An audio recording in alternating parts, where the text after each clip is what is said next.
Student, पिछले lecture में हमने फोटोसिंथेसिस के मैकेनिज्म का दूसरा भाग पढ़ा था, डार्क रिएक्शन या उसको हम केल्विन साइकिल, C3 साइकिल कह सकते हैं। डार्क रिएक्शन के साथ ही एक बार को फोटोसिंथेसिस का पूरा मैकेनिज्म हो गया। लाइट रिएक्शन, डार्क रिएक्शन, किस तरह से लाइट एनर्जी यूज होती है और किस तरह से शर्करा बनती है। लेकिन इसके साथ साथ कुछ छोटी छोटी चीजें और भी संबंधित हैं। अब हम उनको भी आगे लेते हैं, चैप्टर के अगले भाग में चलते हैं। डार्क रिएक्शन या C3 साइकिल से ही संबंधित एक और प्रक्रिया है जिसको हम कहते हैं फोटो रेस्पिरेशन, प्रकाश श्वसन। हालांकि एनसीईआरटी में आप देखोगे तो डार्क रिएक्शन यानी केल्विन चक्र के बाद में C4 चक्र की बात की गई है। C3 के बाद C4 की बात की गई है। हम C4 को बाद में लेंगे और C4 के बाद में प्रकाश श्वसन समझा रखा एनसीईआरटी ने, तो हम प्रकाश श्वसन को पहले लेंगे।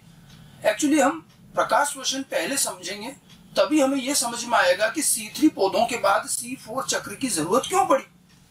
इसलिए हम C4 को बाद में लेंगे। पहले हम ये देखें कि C3 चक्र जो है, जो केल्विन चक्र है, आखिर उसमें क्या दिक्कत है। प्राकृतिक रूप से जो केल्विन चक्र बना उसमें एक गड़बड़ रहेगी और उसी कमी के चलते अंततः इवोल्यूशन हुआ और C4 चक्र का निर्माण हुआ। ये कमी क्या थी, आप कह सकते हैं वो कमी एक प्रकाश श्वसन के रूप में देखी जा सकती है। ये सारी जो बात शुरू होती है ये रूबिस्को से शुरू होती है। मैं आपको बताऊं, आपको हमने पहले भी पढ़ाया है, रूबिस्को एंजाइम की द्वैत प्रकृति होती है, ड्यूअल नेचर है कि वो कार्बन डाइऑक्साइड से भी जुड़ सकता है तो वो कार्बोक्सिलेज की तरह काम करता है, वो ऑक्सीजन से भी जुड़ सकता है, ऑक्सीजनेज की तरह काम करता है। उसका यही ड्यूअल नेचर हमारे लिए समस्या का कारण बन जाता है।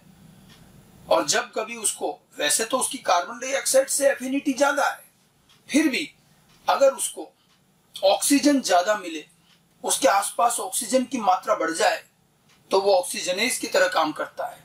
फिर वो आरयूबीपी में कार्बन डाइऑक्साइड नहीं जोड़ता बल्कि आरयूबीपी में ऑक्सीजन जोड़ के उसका ऑक्सीकरण कर देता है और उसी ऑक्सीकरण को फिर हम प्रकाश श्वसन का नाम देते हैं।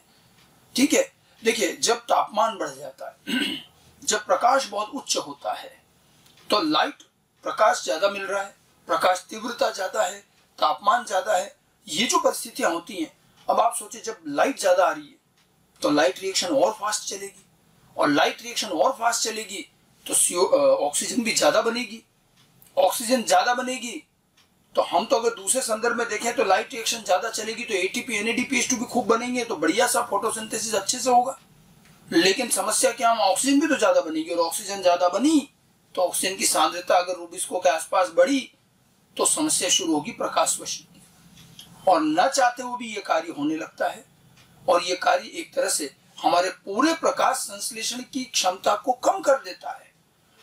कहते तुम इसको श्वसन है क्योंकि श्वसन जैसा ऑक्सीकरण है, हालांकि ये श्वसन जैसा नहीं है। श्वसन में तो बाकायदा एटीपी बनती है, हम फोटोसिंथेसिस के बाद श्वसन पढ़ेंगे, वो हमारा श्वसन अलग है। उसमें तो बाकायदा भोजन का ऑक्सीकरण करके हम ऊर्जा बना रहे, एटीपी बना रहे। लेकिन प्रकाश श्वसन तो एक तरफ जहां फोटोसिंथेसिस की क्षमता कम कर रहा है, वहीं दूसरी ओर एटीपी भी नहीं बना रहा बल्कि और एटीपी काम में ले लेता है। तो ये पूरा प्रोसेस इसीलिए एक वेस्टफुल हानिकारक प्रोसेस कहा जाता है। लेकिन ये सब जो बात आई वो आई रूबिस्को की डबल नेचर की वजह से। हम जरा इस पूरे प्रोसेस को समझें कि आखिर क्या नुकसान है, कैसे नुकसान होता है, और फिर उसके बाद हम C4 पर आगे जाएंगे। ठीक है, तो प्रकाश श्वसन जिसको कि C2 चक्र भी कहते हैं, इसको ग्लाइकोलेट मेटाबॉलिज्म भी कहा जाता है, ग्लाइकोलेट चक्र भी कहते हैं। एक्चुअली इस प्रकाश श्वसन की शुरुआत 2 कार्बन के कंपाउंड से होती है, फास्फोग्लाइकोलेट। और क्योंकि 2 कार्बन से शुरुआत होती है इसलिए C2 चक्र कह रहे हैं। पहला एक कंपाउंड 2 कार्बन का बनता है, जैसे उसमें C3 क्यों कहा था, पहला स्टेबल कंपाउंड 3 कार्बन का था, यहाँ 2 कार्बन का भी बताएंगे आगे। और वो ग्लाइकोलेट होता है इसलिए इसको ग्लाइकोलेट उपापचय भी कह देते हैं। ठीक है, अगर हम इसको डिफाइन करते हैं तो प्रकाश श्वसन क्या है, यह एक श्वसन जैसी प्रक्रिया है जो कई पौधों में उनके हरे भागों में प्रकाश की उपस्थिति में संपन्न होती। बहुत सारे पौधे, सारे नहीं कह रहा हूं, कई सारे। देखिए जितने C3 पौधे हैं उनमें तो होगा और ज्यादातर पौधे C3 हैं, तो कई पौधों में, लेकिन हर जगह नहीं, केवल उसके प्रकाश संश्लेषी उत्तक यानी कि पत्तियों में, हरे भागों में, और वो भी सिर्फ लाइट की उपस्थिति में यह कार्य होता है। इसीलिए इसको प्रकाश श्वसन कहते हैं। श्वसन जैसा ऑक्सीकरण कार्य है, ठीक है, लेकिन होता सिर्फ पौधे के हरे भागों में जहां फोटोसिंथेसिस हो रहा वहीं साथ साथ होता है, और वो भी लाइट की उपस्थिति में, नहीं कि अंधेरे में नहीं होगा। जबकि हमारा जो सामान्य श्वसन है, जिसको हम कई बार डार्क रेस्पिरेशन कह देते हैं, कारण कि वो प्रकाश पर निर्भर नहीं करता। डार्क का तात्पर्य ये नहीं कि अंधेरे में होता है, नहीं। जैसे डार्क रिएक्शन है कि साहब ये प्रकाश से स्वतंत्र है, तो हमारा जो सामान्य श्वसन है वो प्रकाश पर निर्भर नहीं करता। सामान्य श्वसन प्रकाश से स्वतंत्र होता है, किंतु फोटो रेस्पिरेशन हमेशा प्रकाश की उपस्थिति में होगा। इसलिए इसे सामान्य श्वसन की तरह न ले, ये उतना लाभदायक भी नहीं है। सामान्य श्वसन तो हमारे कार्य हेतु ऊर्जा एटीपी का निर्माण करता है, प्रकाश श्वसन तो कुछ नहीं करता, बल्कि और हानिकारक है। ठीक है, श्वसन जैसा ऑक्सीकरण कार्य है पौधे के हरे भागों में केवल प्रकाश की उपस्थिति में होगा। ये पता कैसे चला? एक वैज्ञानिक थे क्रोटोकोव, ये मैंने लिख रखा है क्रोटोकोव। इन्होंने देखा कई पौधों के अध्ययन के दौरान कि कई ऐसे पौधे हैं जो प्रकाश की उपस्थिति में दिन के उजाले में कुछ ज्यादा CO2 मुक्त करते हैं बजाय कि रात के। उनको जब लाइट देते हैं या दिन में देखा जाए तो वो ज्यादा CO2, जबकि श्वसन की दर तो रात में दिन में बराबर सी चलती। और पहले तो हम ये मानते थे कि श्वसन में ऑक्सीजन लेके हम CO2 निकालते हैं, और जब लाइट का कोई लेना देना ही नहीं है वहां, तो दिन हो या रात हो श्वसन दर वैसी है, CO2 उतनी निकलेगी। लेकिन उन्होंने देखा कि कुछ पौधे जो हैं दिन में कुछ ज्यादा CO2 निकालते। क्या ऐसा है कि उनमें दिन में ज्यादा श्वसन चलता है? तो ऐसा भी नहीं लगा। तो सामान्य जो हमारा श्वसन है वो तो बराबर सा चल रहा, फिर ऑक्सीजन ये CO2 ज्यादा कहां से आई? क्रोटोकोव ने ये देखा कि कई पौधों में रात्रि की तुलना में दिन में अधिक मात्रा में श्वसनीय CO2 मुक्त होती। इसको उन्होंने अंग्रेजी में कहा post illumination burst of CO2। Illumination का मतलब है लाइट देना, कि लाइट देने के बाद CO2 की मात्रा में बढ़ोतरी, इसको पोस्ट इल्यूमिनेशन बर्स्ट कहा गया, बर्स्ट हो गया। ठीक है, क्रोटोकोव ने इस प्रक्रिया को, क्योंकि ये प्रकाश की उपस्थिति में हुई है, उसे नाम दे दिया फोटो रेस्पिरेशन। हालांकि इस फोटो रेस्पिरेशन की पूरी अध्ययन, विस्तृत अध्ययन जो है वो डेकर एंड टियो नाम के वैज्ञानिक ने इसकी विस्तृत अध्ययन की, और तब हमें समझ में आया कि ये जो अतिरिक्त CO2 जो ज्यादा बन रही है ये फोटो रेस्पिरेशन की वजह से आ रही है, और इससे फायदा और कुछ नहीं हो रहा, बल्कि हमारा ओवरऑल फोटोसिंथेसिस की क्षमता कम हो जा रही। एक वेस्टफुल प्रोसेस दिखाई दिया, समझे? तो अभी तक हमने क्या बताया कि C3 पौधों में प्रकाश की उपस्थिति में पौधे के हरे भागों द्वारा श्वसन जैसा ऑक्सीकरण कार्य होना, जिससे कि CO2 की मात्रा बढ़ जाती है, अधिक निकलती है, और हमारे प्रकाश संश्लेषण की ओवरऑल क्षमता कम हो जाती है, यही प्रकाश श्वसन कहलाता है। क्रोटोकोव ने इसकी उपस्थिति के बारे में सबसे पहले बताया, लेकिन इसका विस्तृत अध्ययन जो है वो डेकर एंड टियो ने किया है। ठीक है, NCERT प्रकाश श्वसन के बारे में काफी लिखती है, लेकिन उन्होंने प्रकाश संश्लेषण का ऐसे पूरा क्रियाविधि नहीं बताई है, लेकिन हम समझेंगे कि आखिर होता क्या है। ठीक है, फोटो रेस्पिरेशन की अगर हम थोड़ी और बातें करें तो प्रकाश संश्लेषण का आधारीय पदार्थ कि जहां से शुरुआत होती है, सबस्ट्रेट, वो होता है फास्फोग्लाइकोलेट, एक 2 कार्बन का कंपाउंड। अतः इस कार्य को ग्लाइकोलेट मेटाबॉलिज्म या C2 चक्र भी कहेंगे। इसको C2 चक्र या ग्लाइकोलेट मेटाबॉलिज्म इसलिए कह रहे हैं कि इसकी शुरुआत में ही एक 2 कार्बन का कंपाउंड बनता है और वहीं से ये चालू होता है, तो इसलिए ये, और वो 2 कार्बन का कंपाउंड कौन सा? फास्फोग्लाइकोलेट, इसलिए इसको ग्लाइकोलेट मेटाबॉलिज्म C2 चक्र भी कहते हैं। ठीक है, प्रकाश श्वसन को थोड़ा और अगर मैं समझाने की कोशिश करूं तो C3 पौधों की हरी कोशिकाओं में केल्विन चक्र से जुड़ी ये वह क्रिया, ये केल्विन साइकिल से जुड़ी है, मैंने कहा ना फोटोसिंथेसिस के C3 चक्र से जुड़ी हुई है, रोबिस्को की गड़बड़ की वजह से। इसलिए प्रकाश श्वसन C3 पौधों की हरी कोशिकाओं में केल्विन चक्र से जुड़ी वह क्रिया है जिसमें प्रकाश की उपस्थिति में ऑक्सीजन का उपयोग होता है और CO2 उत्पन्न होती है। श्वसन जैसा काम, ऑक्सीजन ले रहे हैं, CO2 निकाल रहे हैं, प्रकाश की उपस्थिति में हरे भागों में केल्विन चक्र से जुड़ा हुआ काम है, इसे हम प्रकाश श्वसन कहते हैं। ठीक है, प्रकाश श्वसन रूबिस्को एंजाइम की, अब देखिए, ऑक्सीजनेज एक्टिविटी से संबंधित है। मैंने आपको शुरू में कहा ये सारी गड़बड़ रूबिस्को की द्वैत प्रकृति के कारण हो रही है। रूबिस्को काम बहुत अच्छा करता है, लेकिन वो CO2 के साथ तो अपनी खैर एफिनिटी दर्शाता है, लेकिन थोड़ा बहुत वो ऑक्सीजन की तरफ भी झुकाव है उसका, और उसकी यही गड़बड़ हमारे लिए समस्या का कारण बनती है। ठीक है, ये उसकी ऑक्सीजनेज एक्टिविटी के कारण होती है, और वो भी अब कब होती देखिएगा। रूबिस्को आमतौर पर तो कार्बोक्सिलेशन ही करता है, लेकिन वो ऑक्सीजनेज की तरह कब काम करने लगता है? जब परिस्थितियां ऐसी बनती। कैसी परिस्थितियां? देखिएगा, C3 पौधों में कम CO2 सांद्रता, मान लो CO2 कम हो गई, साथ साथ क्या हुआ? ऑक्सीजन की उच्च सांद्रता, ऑक्सीजन बढ़ी, CO2 कम। ऐसी स्थिति होने पर और क्या चीज? तीव्र प्रकाश एवं उच्च तापमान, लाइट भी ज्यादा, तापमान भी उच्च। देखिए, ऐसी स्थिति में उच्च तापमान, उच्च प्रकाश पर रूबिस्को एंजाइम ऑक्सीजनेज की तरह ज्यादा काम करता है। इसकी एक वजह यह भी है कि उच्च तापमान, उच्च प्रकाश और उच्च ऑक्सीजन में उच्च तापमान और उच्च प्रकाश में लाइट रिएक्शन ज्यादा होगी, और लाइट रिएक्शन ज्यादा होगी तो ऑक्सीजन ज्यादा बनेगी, और ऑक्सीजन ज्यादा बनी तो CO2 से बढ़ गई वो, और CO2 से बढ़ गई तो रूबिस्को का तो नेचर ही है कि जो ज्यादा है, हमने कहा था CO2 और O2 दोनों रूबिस्को के लिए प्रतिस्पर्धा करती है, जिसकी कंसंट्रेशन ज्यादा वो जीतेगा। अब ज्यादा कौन हो गया? ऑक्सीजन, तो रूबिस्को जो है ऑक्सीजनेज की तरह काम कर जाता है। हालांकि ऐसा भी नहीं है कि कोई सारे रूबिस्को ऐसे हो गए, कोशिका में रूबिस्को बहुत सारे होते हैं। C3 पौधों की बात चल रही है, बहुत सारे रूबिस्को हैं। अब मान लो ऑक्सीजन बढ़ भी गई तो ऐसा नहीं होगा कि डार्क रिएक्शन होगी ही नहीं। कुछ रूबिस्को ऑक्सीजनेज की तरह काम करने लग जाएंगे, बाकी कुछ रूबिस्को कार्बोक्सिलेज की, CO2 है तो सही ना, तो कुछ रूबिस्को कार्बोक्सिलेज की तरह काम करेंगे तो वो केल्विन चक्र चलाएंगे। लेकिन जहां सारे रूबिस्को कार्बोक्सिलेज की तरह काम करने चाहिए थे, उनमें से कुछ रूबिस्को क्या हो गए? ऑक्सीजनेज की तरह काम करके एक बेकार का प्रोसेस फोटो रेस्पिरेशन चालू कर दिया, तो वो रूबिस्को उधर बिजी हो गए। तो कुल मिलाकर के फोटोसिंथेसिस की क्षमता पे तो प्रभाव पड़ेगा ही, और आगे गिनेंगे कैसे पड़ेगा। समझ में आई बात? तो परिस्थितियां ध्यान रखना है।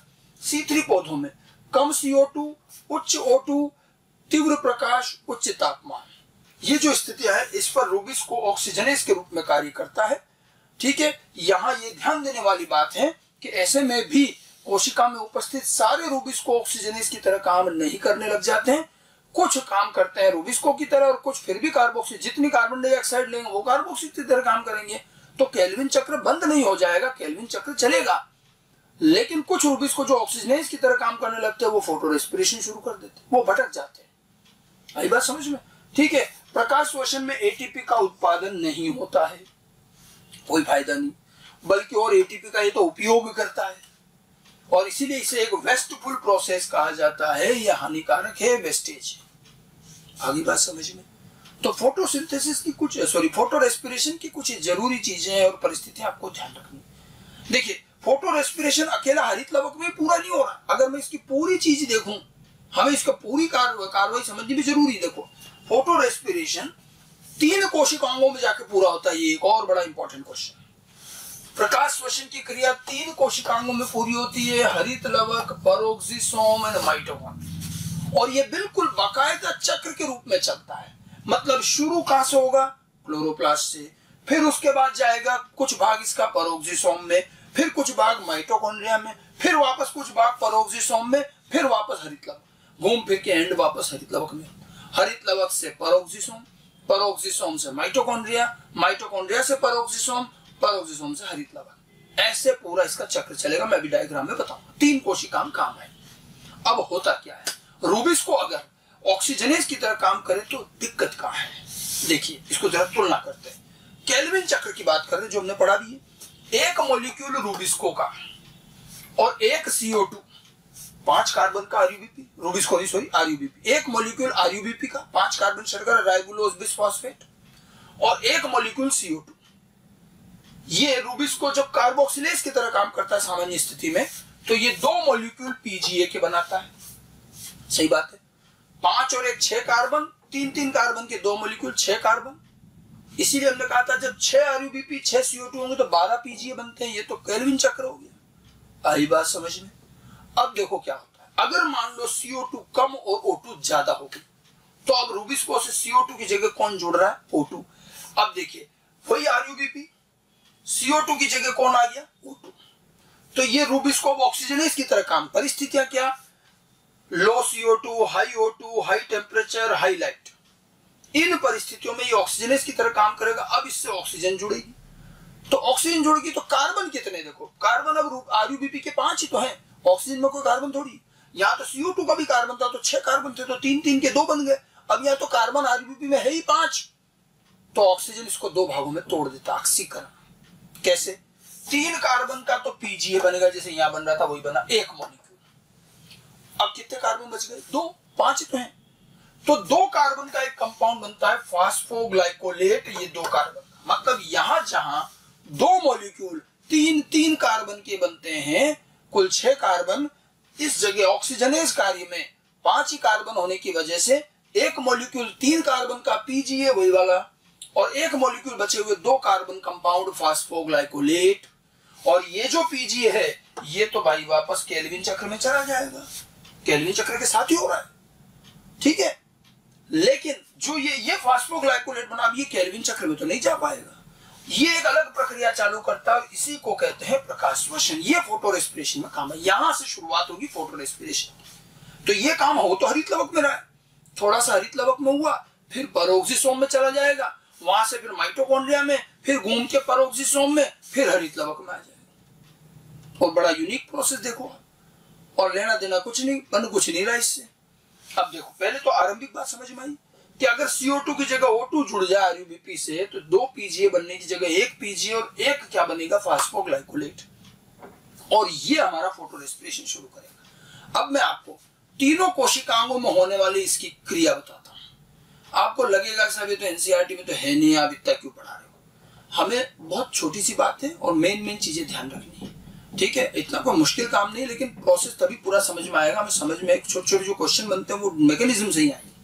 अब देखिए, इसमें जरा हम आगे बढ़ते हैं। तो ये मैंने आपको 3 कोशिकांग बना रखे हैं, ये हरित लवक, ये परोक्सिसोम और ये माइटोकॉन्ड्रिया। और किस तरह से ये घूम फिर के वापस आता है, देखिए।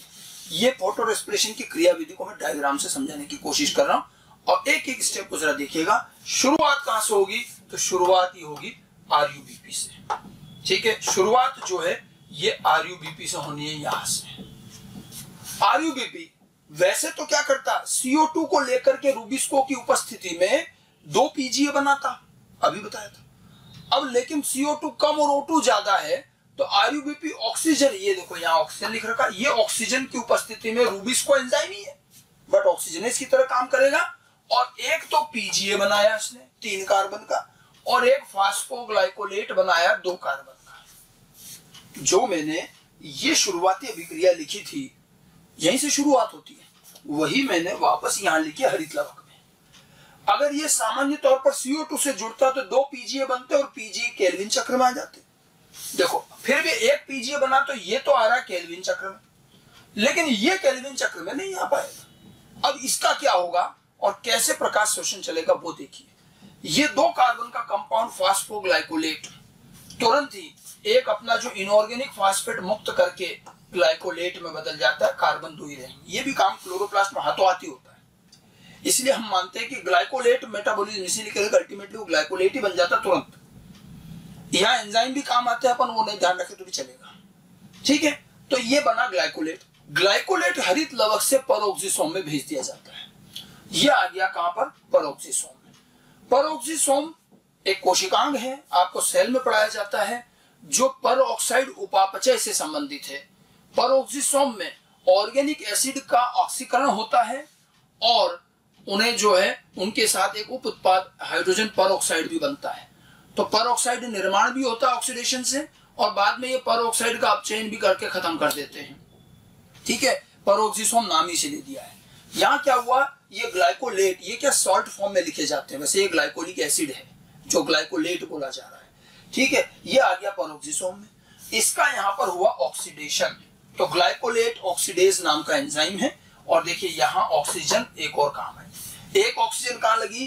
क्लोरोप्लास्ट में, एक ऑक्सीजन यहाँ यूज हुई, इसका ऑक्सीडेशन हुआ, और ये एक और एसिड ग्लाइकोलेट में कन्वर्ट हो गया। ग्लाइकोलेट किसमें बदल गया? ग्लाइकोलेट में। कार्बन में कमी नहीं आई, 2 कार्बन से 2 कार्बन, लेकिन इस ऑक्सीजन के यूज से यहाँ एक उप उत्पाद H2O2 बना, ठीक है। H2O2 बना। H2O2 हाइड्रोजन परऑक्साइड कोशिकाओं के लिए बड़ा हानिकारक, ये बड़ा रिएक्टिव होता है और ये विषैला भी होता है, तो कोशिका में इसका इकट्ठा होना बहुत हानिकारक है। इसलिए परोक्सिसोम में ही इसका तुरंत वापस को तोड़ दिया जाता है। एक एंजाइम और होता है परोक्साइड में, देखो ऑक्सीडेज एंजाइम है परोक्सिसोम में, जो परऑक्साइड बनाते हैं, ये परऑक्साइड निर्माण कर रहे हैं, ये आपको कोशिका में पढ़ाया जाता है। और फिर ये जो H2O2 बना, ये क्या होता है, एक एंजाइम है कैटालेज। कैटालेज एंजाइम की उपस्थिति में इसे H2O एवं हाफ O2 में तोड़ दिया जाता है ताकि ये हानिकारक न रहे। ये भी काम कहाँ होता है, पेरोक्सिसोम में। कैटालेज भी है, ऑक्सीडेज भी। ये पेरोक्साइड का मेन काम ये। तो ये तो चलो अलग बात हो गई। इधर जो ग्लाइकोलेट बना, इसका अमीनेशन होता है, एक अमोनिया NH3 जुड़ता है और इसको अमीनो एसिड में कन्वर्ट करते हैं। सामान्य जो ऑर्गेनिक एसिड है उससे किस में बदल दिया, इसको अमीनो एसिड में। NH3 लगा दिया तो ग्लाइकोलेट से बन गया ग्लाइसिन। ग्लाइसिन एक अमीनो एसिड है, कार्बन 2 ही रहेंगे। तो कार्बन में कमी नहीं आ रही, वही 2 कार्बन चल रहे हैं। ठीक है, तो ग्लाइकोलेट तक तो क्लोरोप्लास्ट में बन चुका था हाथों हाथ। ग्लाइकोलेट आ गया पेरोक्सिसोम में, उसका ऑक्सीडेशन हुआ, ग्लाइकोलेट बना और फिर उसका अमीनेशन हुआ और वो अमीनो एसिड बन गया ग्लाइसिन। अब ग्लाइसिन अमीनो एसिड आ जाता है माइटोकॉन्ड्रिया में। समझ गए? ग्लाइसिन आया, अभी कुछ नहीं हो रहा। अब ये प्रक्रिया ग्लाइसिन तक जो पहुंचे हम, या फिर से रिपीट होती है। अब ध्यान दीजिएगा, फिर से एक RUBP ऑक्सीजन से जुड़ा, एक PGA बना और एक ग्लाइकोलेट बना। कुल मिलाकर 2 पहले एक बताया था, फिर अब दूसरा। 2 RUBP से वास्तव में कितने PGA बनने चाहिए? अगर एक RUBP 2 CO2 होता है तो 4 PGA बनते हैं। 1 से 2 बन रहे हैं, 2 से 4 बनेंगे। अब यहाँ CO2 नहीं है, O2 है, तो 2 RUBP से PGA कितने बन रहे हैं? 2, और 2 ही क्या बनेंगे, फास्फोग्लाइकोलेट। 2 PGA तो इधर काम आ गए केल्विन चक्र में। 2 जो फास्फोग्लाइकोलेट, मैंने एक चक्र चलाया था, फिर दूसरा वाला भी ठीक इसी तरह से यहाँ आएगा। तो पहले वाले से एक ग्लाइसिन बना, दूसरे वाले से एक और ग्लाइसिन। ये 2 ग्लाइसिन जब इकट्ठे होते हैं कि यहां तक ये चीज 2 बार चलेगी, और अगर इतनी 2 बार चला रहे हो तो कायदे से 4 PGA बनने चाहिए, लेकिन 2 ही PGA बने, 2 ये ग्लाइकोलेट बने, जिससे 2 ग्लाइसिन। अब 2 कार्बन का एक ग्लाइसिन, 2 कार्बन का एक ग्लाइसिन, ये जुड़कर यहां पर 3 कार्बन का एक अमीनो एसिड बनाते हैं सीरीन। एक कार्बन CO2 के रूप में मुक्त हो जाती है। ये बड़ी इंपॉर्टेंट बात। और ये काम माइटोकॉन्ड्रिया। ऑक्सीजन का यूज हुई क्लोरोप्लास्ट में और पेरोक्सिसोम में। CO2 कहां निकली, माइटोकॉन्ड्रिया में। साथ में यहां पर एक NH3 भी निकल जाता है। ठीक है, और 2 ग्लाइसिन मॉलिक्यूल से 2 + 2 4 कार्बन, लेकिन 3 कार्बन का कंपाउंड बनता है सीरीन, और 1 कार्बन निकल जाता है कार्बन डाइऑक्साइड के रूप में, मुक्त हो गया। अब ये कुछ भी हो, कहीं भी जाए, लेकिन यहां से निकल गया। साथ में यहां क्या हुआ, एक NADH2 का उपयोग हुआ NAD में। अब NADH2 आप कहेंगे साहब हमने तो NADPH2 पढ़ा था। देखो 2 कंपाउंड होते हैं, NADPH2 और एक NADH2। बस दोनों में अंतर सिर्फ एक फॉस्फेट का होता है, काम भी लगभग एक जैसा है। प्रकाश संश्लेषण के लाइट रिएक्शन में NADPH2 का रोल आता है। बाकी श्वसन के अंदर और श्वसन जैसी प्रक्रियाओं में सब में NADH2 का रोल है। अब ये भी तो श्वसन जैसी ऑक्सीकरण प्रक्रिया है। फोटोसिंथेसिस में NADPH2 बनते हैं, लेकिन रेस्पिरेशन में NADH2 बने। और क्योंकि ये फोटो रेस्पिरेशन है, इसमें भी आपको NADH2 का उपयोग दिखेगा। और ग्लाइसिन से सीरीन बनने में एक NADH2 का काम आई है। ऊर्जा रूप होते हैं जैसे NADPH2 है, और NAD में बदल गया। ठीक है, अब सीरीन आ गया 3 कार्बन का। 1 कार्बन का यहाँ लॉस हो गया कार्बन डाइऑक्साइड की फॉर्म में। माइटोकॉन्ड्रिया में ये एक रिएक्शन होती है। माइटोकॉन्ड्रिया का ये सीरीन पुनः कहा जाता है पेरोक्सिसोम, मतलब पेरोक्सिसोम में ज्यादा काम होता है। पेरोक्सिसोम में सीरीन आ गया। अब सीरीन जो है डीअमीनेशन करता है, एक और अमोनिया रिलीज करता है। अमीनो एसिड है सीरीन भी, लेकिन अब ये एक सामान्य एसिड हाइड्रोक्सी पाइरुवेट में बदल जाता है। इनमें सब में एंजाइम काम आते हैं, मैं वो नहीं बता रहा हूं, इतना याद रखने की जरूरत नहीं। ठीक है, सीरीन से अमोनिया निकाल करके हम वापस सामान्य ऑर्गेनिक एसिड हाइड्रोक्सी पाइरुवेट बनाते हैं। हाइड्रोक्सी पाइरुवेट ये जो होता है, ये फिर ग्लिसरेट एसिड में कन्वर्ट होगा, ग्लिसरेट में कन्वर्ट होता है। ग्लिसरिक एसिड या ग्लिसरेट कह सकते हो। यहां एक NAD का NADH2 बनता है। यहां वापस एक NADH2 बन जाता है, ये रिड्यूस हो जाता है। तो ये जो हाइड्रोक्सी पाइरुवेट है, ये ऑक्सीडाइज हुआ और ये रिड्यूस हो गया। तीर का निशान देखिएगा, यहाँ क्या है, NADH2 से NAD बना, यहाँ वापस NAD से NADH2 बन गया। अर्थात देखा जाए तो NADH2 का तो कोई लॉस नहीं हुआ। अगर यहाँ काम आया तो यहाँ बन भी गया अपने वापस, तो नो लॉस नो गेन। और इधर NAD से NADH2 बना और हाइड्रोक्सी पाइरुवेट किस में कन्वर्ट हो गया, ग्लिसरेट में। ये 2 काम और जो है पेरोक्सिसोम में हुए। अब ग्लिसरेट किस में आ गया, वापस क्लोरोप्लास्ट में। देख लीजिए अंत में वापस ये घूम फिर के यहाँ आ गया। अब ग्लिसरेट एक एटीपी काम में लेता है, एटीपी से एडीपी, देखो तीर का निशान, और ये ग्लिसरेट बन जाता है फास्फोग्लिसरेट, पीजीए। पीजीए में क्या है, फास्फोग्लिसरिक एसिड। तो वो ग्लिसरिक एसिड या ग्लिसरेट एक ही बात है, वो साल्ट फॉर्म में बोलते हैं। तो ग्लिसरेट या ग्लिसरिक एसिड एक ही बात है, और इसमें एटीपी से एक फास्फेट जोड़ा तो ये पीजीए बन गया। और पीजीए का क्या करेगा, पीजीए चाहे कहीं से भी बने वो सब केल्विन चक्र में काम आएंगे। तो ये वापस C3 चक्र केल्विन चक्र में काम आ गए। समझ में आई बात। अब आती मुद्दे की बात। कई स्टूडेंट कहते हैं साहब इसमें हुआ क्या, पीजीए आ गया ना वापस बन के, तो अपना नुकसान क्या हुआ?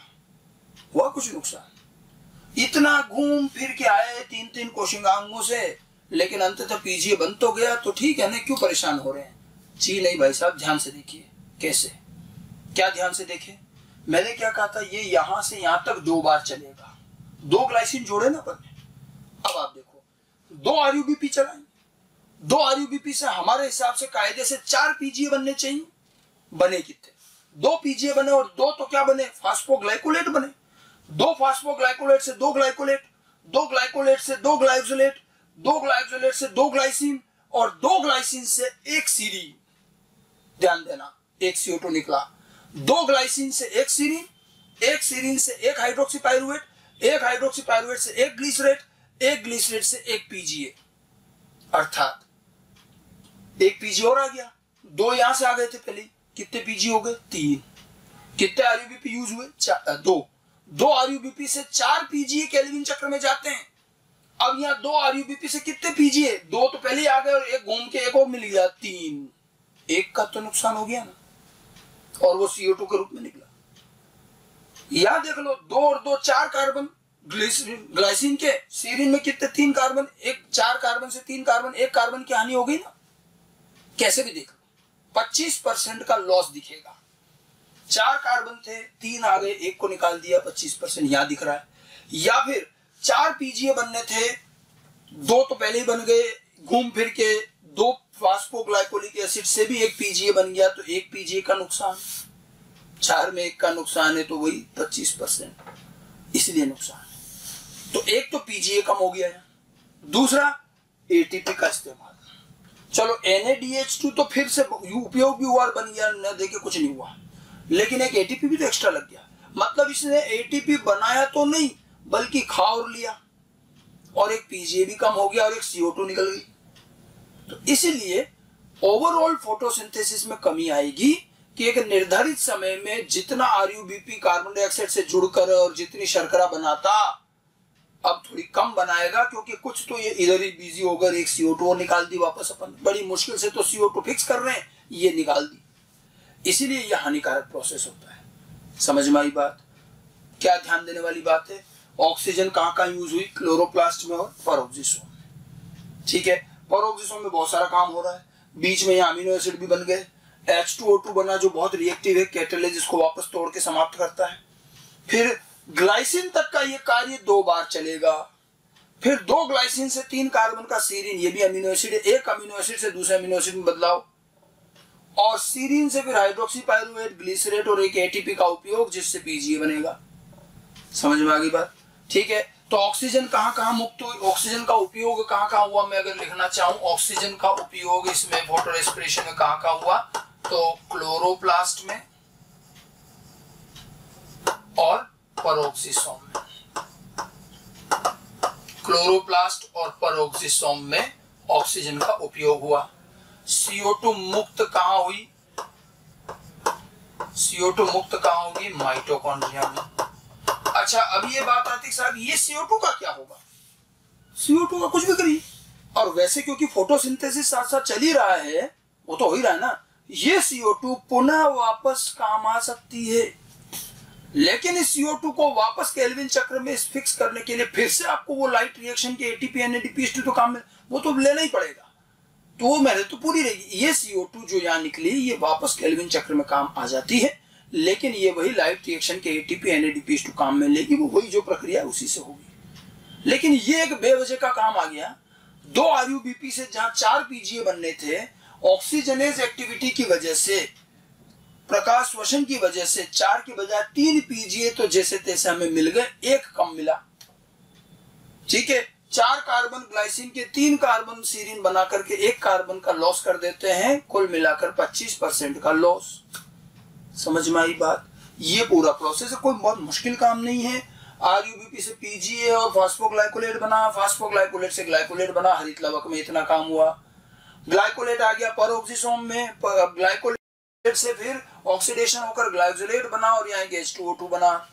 ठीक है, ग्लाइकोलेट में अमोनिया जोड़ करके फिर हमने क्या बनाया, ग्लाइसिन अमीनो एसिड। ग्लाइसिन तक का ये काम एक बार और चलाया, तब जाकर 2 ग्लाइसिन इकट्ठे हुए, 2 ग्लाइसिन माइटोकॉन्ड्रिया में जुड़ करके और 1 कार्बन डाइऑक्साइड निकालते हुए 3 कार्बन के सीरीन अमीनो एसिड में बदल जाते हैं। यहाँ NADH2 भी काम में आता है और CO2 मुक्त होती है। सीरीन वापस कहाँ गया, परऑक्सीसोम में आया और डीएमिनेशन से अमोनिया निकाला और हाइड्रोक्सी पाइरुवेट एसिड बन गया ये। ठीक है, हाइड्रोक्सी पाइरुवेट फिर ग्लिसरेट में कन्वर्ट होता है और यहाँ फिर से वापस NADH2 बन जाता है। ग्लिसरेट फिर अंततः आ जाता है वापस क्लोरोप्लास्ट में, जहां वो एक ATP यूज करके ग्लिसरेट से PGA बन जाता है, फास्फोग्लिसरेट, है ना, और वो वापस केल्विन चक्र में काम आ जाता है। तो ऐसे देखोगे तो लग रहा सब ठीक ही तो चल रहा है, लेकिन ऐसा नहीं है, ये 2 बार चलना पड़ता है तब जाकर एक PGA बनता है, तो एक का नुकसान तो है। समझ गए? तो ये जो पूरी प्रोसेस है ये आपको अच्छे से ध्यान रखनी, कॉपी में लिख करके ढंग से, और उसको 2 बार पढ़ोगे याद हो जाएगा। अब कुछ इससे संबंधित जो बातें मैंने वहां बताई वो मैंने थ्योरी में लिख रखी है, तो उसको भी समझ लें। ठीक है, ये मैंने लिख रखा है यहाँ, फोटो रेस्पिरेशन का प्रोसेस आरयूबीपी से ग्लाइसिन निर्माण तक जब 2 बार चलता है, सुनिएगा वही बोला मैंने कि जब ये 2 बार चलेगा तो 2 ग्लाइसिन बनते हैं और उसके बाद दोनों ग्लाइसिन से एक सीरीन मॉलिक्यूल बनेगा, 2 ग्लाइसिन से फिर एक सीरीन मॉलिक्यूल बनेगा, वो एक CO2 मुक्त हो जाती है। ठीक है, तथा एक सीरीन अंततः एक PGA बनाता, फिर लास्ट में वो सीरीन घूम फिर के PGA बना देता है जो केल्विन चक्र में भाग लेता है। यही तो बताया था। ग्लाइसिन तक का प्रोसेस 2 बार चलेगा, 2 ग्लाइसिन मिलकर के एक सीरीन बनाकर एक CO2 मुक्त कर देंगे और वो एक सीरीन फिर एक PGA बना देगा। ये पूरी बात हुई। ठीक है, अर्थात ग्लाइसिन के 2 मॉलिक्यूल, कितने कार्बन, 4 कार्बन, सीरीन का 1 मॉलिक्यूल 3 कार्बन बनता है और यहाँ एक CO2 मुक्त होती है, मतलब 4 में से 1 कार्बन की हानि, 25% कार्बन का लॉस माना जाता है। आगे बात समझ में? मतलब ये तो मैंने कार्बन के आधार पर यहाँ बताया। बाकी अगर मैं और बात करूं तो देखिए हमने क्या कहा, 2 RUBP लिया, ठीक है, और यहाँ ऑक्सीजन काम में ली, तो इससे क्या हुआ, 2 तो बने PGA, ठीक है, 2 मॉलिक्यूल, और 2 मॉलिक्यूल बना किसका, फास्फोग्लाइकोलेट। यही हुआ। अब ये 2 फास्फोग्लाइकोलेट वापस क्या करते हैं, अंततः एक PGA बनाते हैं और यहां एक CO2 मुक्त कर देते हैं। ये एक कार्बन CO2 में चला गया, ये PGA और ये इधर आ गया, तो 2 + 1 हो गया, तो कुल कितने हो गए, 3 PGA। ठीक है, तो ये कुल मिलाकर के अगर हम इसकी गणित को PGA के संदर्भ में समझें, इसको यूं देखो,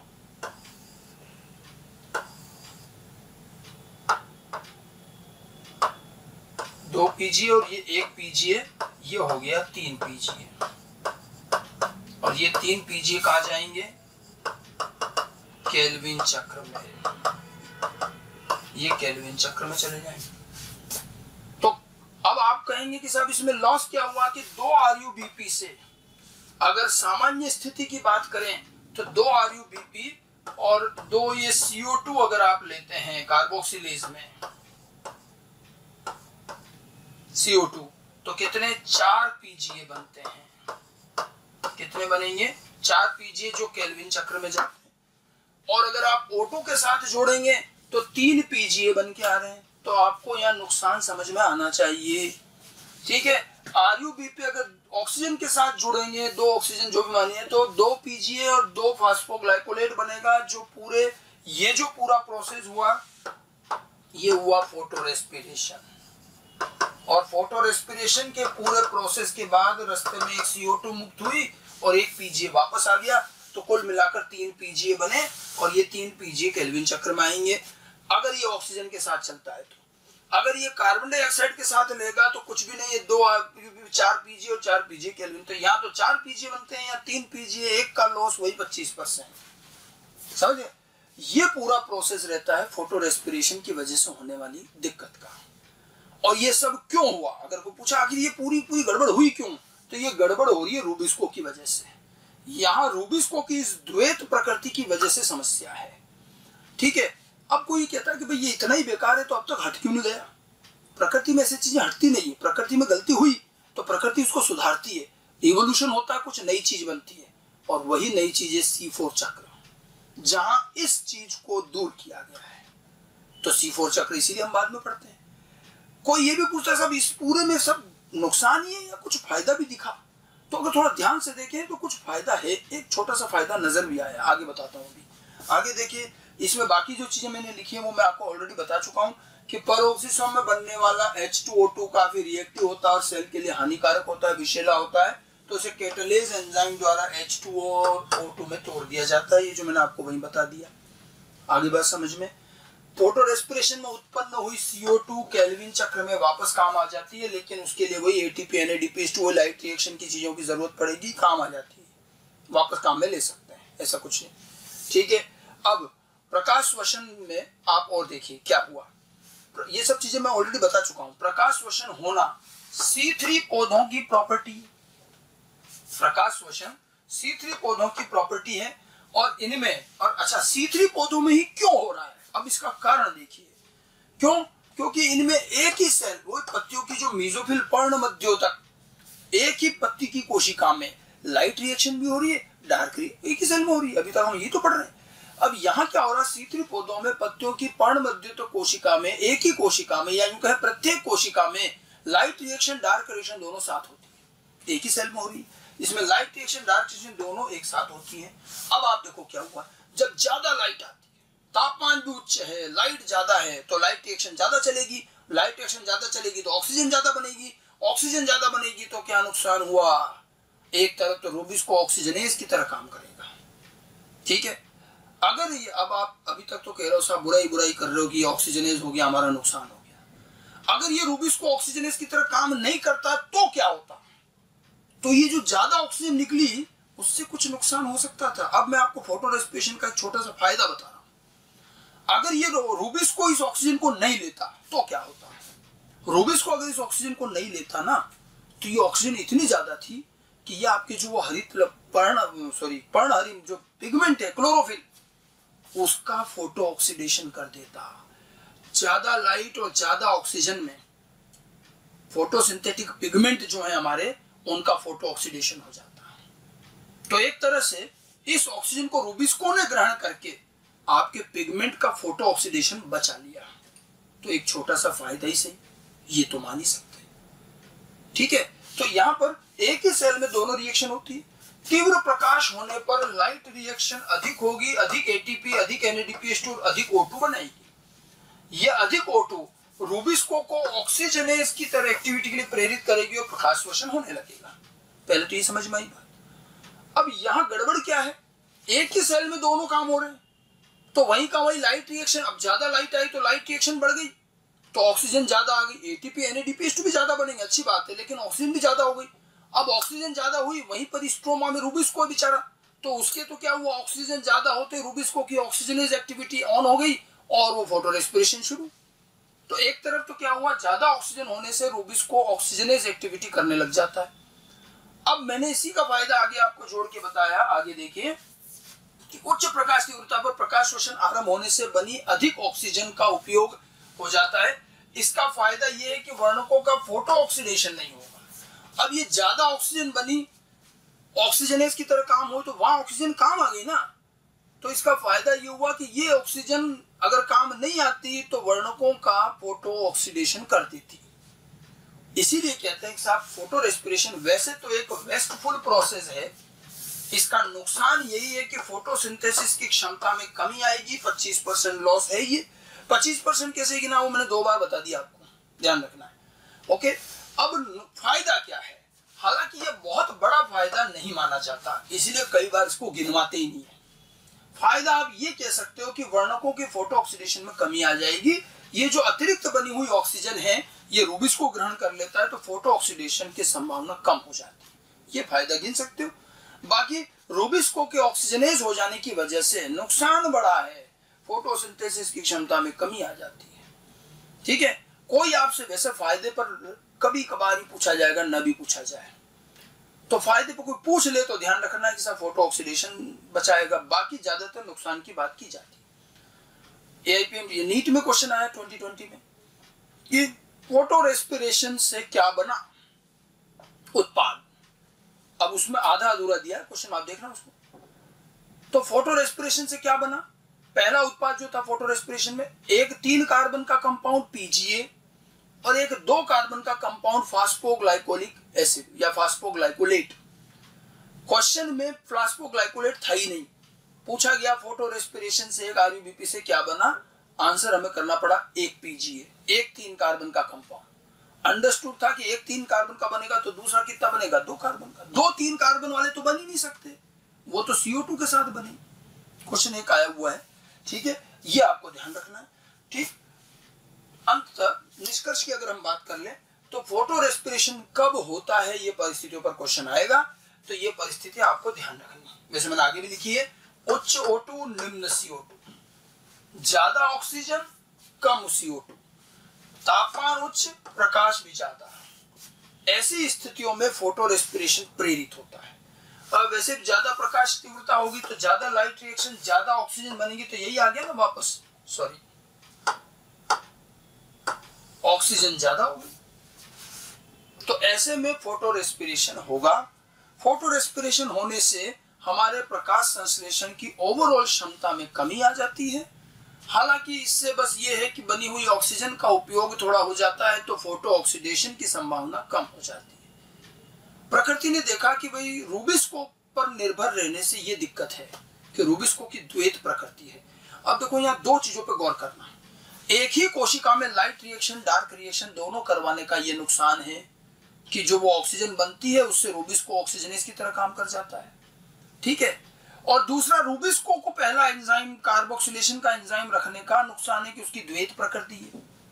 प्रकृति ने इन दोनों का इलाज ढूंढा और C4 पौधे बनाए। उन्होंने क्या करा, रूबिस्को को हटाया नहीं, रूबिस्को को नाराज नहीं किया, लाइट रिएक्शन डार्क रिएक्शन को 2 अलग अलग कोशिकाओं में कर दिया। एक कोशिका में लाइट रिएक्शन होगी, ATP NADPH2 बनेंगे, ऑक्सीजन वहीं मुक्त, और जिसमें लाइट रिएक्शन और ऑक्सीजन मुक्त कर रहे हो वहां रूबिस्को को रखा ही नहीं, बस रूबिस्को का काम दूसरी कोशिका में कर दिया। तो जगह के आधार पर बांट दिया, इसको स्पेटियल अरेंजमेंट कहते हैं। समझ में आ रही बात। तो अब वहां हम C4 में आगे बताऊंगा मैं कि वहां डार्क रिएक्शन अलग कोशिका में हो रही है, लाइट रिएक्शन अलग में हो रही है, और इस तरह से एक व्यवस्था की गई है ताकि आपको फोटो रेस्पिरेशन की ये चीजें वहां देखने को नहीं मिलेगी। बट फोटो रेस्पिरेशन होने की वजहों में ये 2 वजह ध्यान रखना कि एक ही कोशिका में दोनों होना, लाइट डार्क रिएक्शन, और साथ में रूबिस्को की द्वैत प्रकृति। ऐसी स्थिति में जब जब लाइट ज्यादा होगी और जब जब ऑक्सीजन बढ़ेगी फोटो रेस्पिरेशन होगा।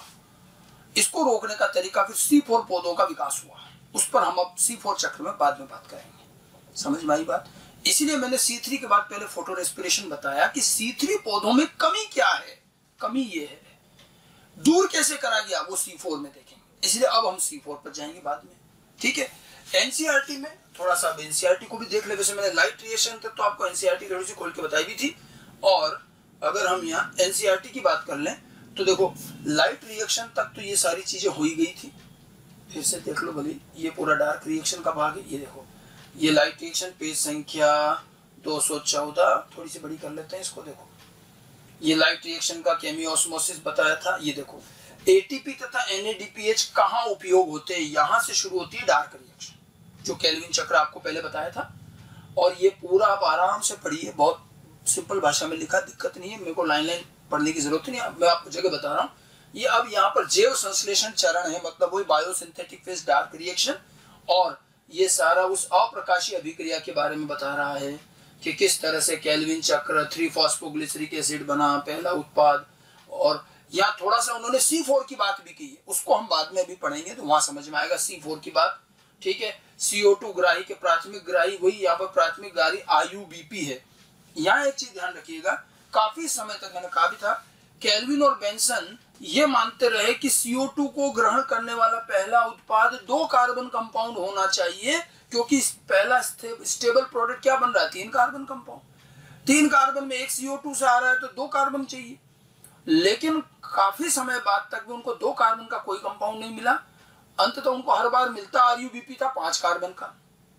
तब फिर इन्होंने मैकेनिज्म ऐसे बनाया कि 5 कार्बन वाला 1 कार्बन CO2 के लेके 6 कार्बन का अस्थायी उत्पाद बनेगा, जो तुरंत ही 3-3 कार्बन के 2 मॉलिक्यूल में कन्वर्ट हो जाएगा। वही बातें इसमें लिखी हुई है, आप इसको पढ़ सकते हो CO2 ग्राही को लेकर के। ठीक है, फिर ये केल्विन चक्र है। NCERT का केल्विन चक्र आप देखिए बहुत ही सिंपल बना रखा है इन्होंने, हमने इसी को थोड़ा समझने के हिसाब से ढंग से बनाया है, वो मैंने आपको बता रखा है, सेम है। और इसके अंदर 3 भाग हैं, ये देखिए केल्विन चक्र के वही 3 भाग, कार्बोक्सिलेशन, तो ये पूरा का पूरा केल्विन चक्र हो गया और इसी के 3 भाग बांटे गए थे जो आपको बताएं, पहला कार्बोक्सिलेशन, रिडक्शन और रीजनरेशन, RUBP का पुनर्निर्माण।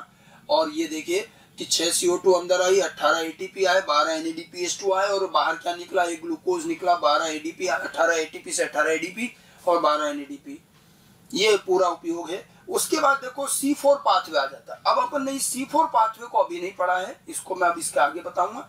ये पूरा C4 पाथ है और C4 पाथ के बाद ये देखो प्रकाश श्वसन, फोटो रेस्पिरेशन। ये फोटो रेस्पिरेशन की पूरी प्रक्रिया जो मैंने आपको बताया, उन्होंने वो मैकेनिज्म नहीं बताया, बाकी चीजें सारी लिखी है, इन्होंने भी पढ़ लीजिएगा इसको। ये पेज तो खैर बात की बात है। और ये यहाँ तक ये C4 पाथवे दे रखा है पूरा, सॉरी प्रकाश श्वसन का पार्ट दे रखा है NCERT में। फोटो रेस्पिरेशन C3 के बाद पढ़ने से हमें यह फायदा रहता है कि कम से कम हमें C3 पौधों की कमियां पता चलती हैं। इस कमी को कैसे दूर किया गया और क्या इसमें इवोल्यूशन हुआ, कैसे C4 पौधे बने और क्या क्या इवोल्यूशन हुआ। हमारी डार्क रिएक्शन में अभी कुछ और विविधताएं हैं, प्रकृति में C3 और केल्विन चक्र पर काम नहीं रुका, जब गलतियां होती हैं तो सुधार होता है, इवोल्यूशन होता है और उसी का नतीजा है C4 चक्र, जो हम आगे के लेक्चर में इसको डिस्कस करेंगे। Thank you.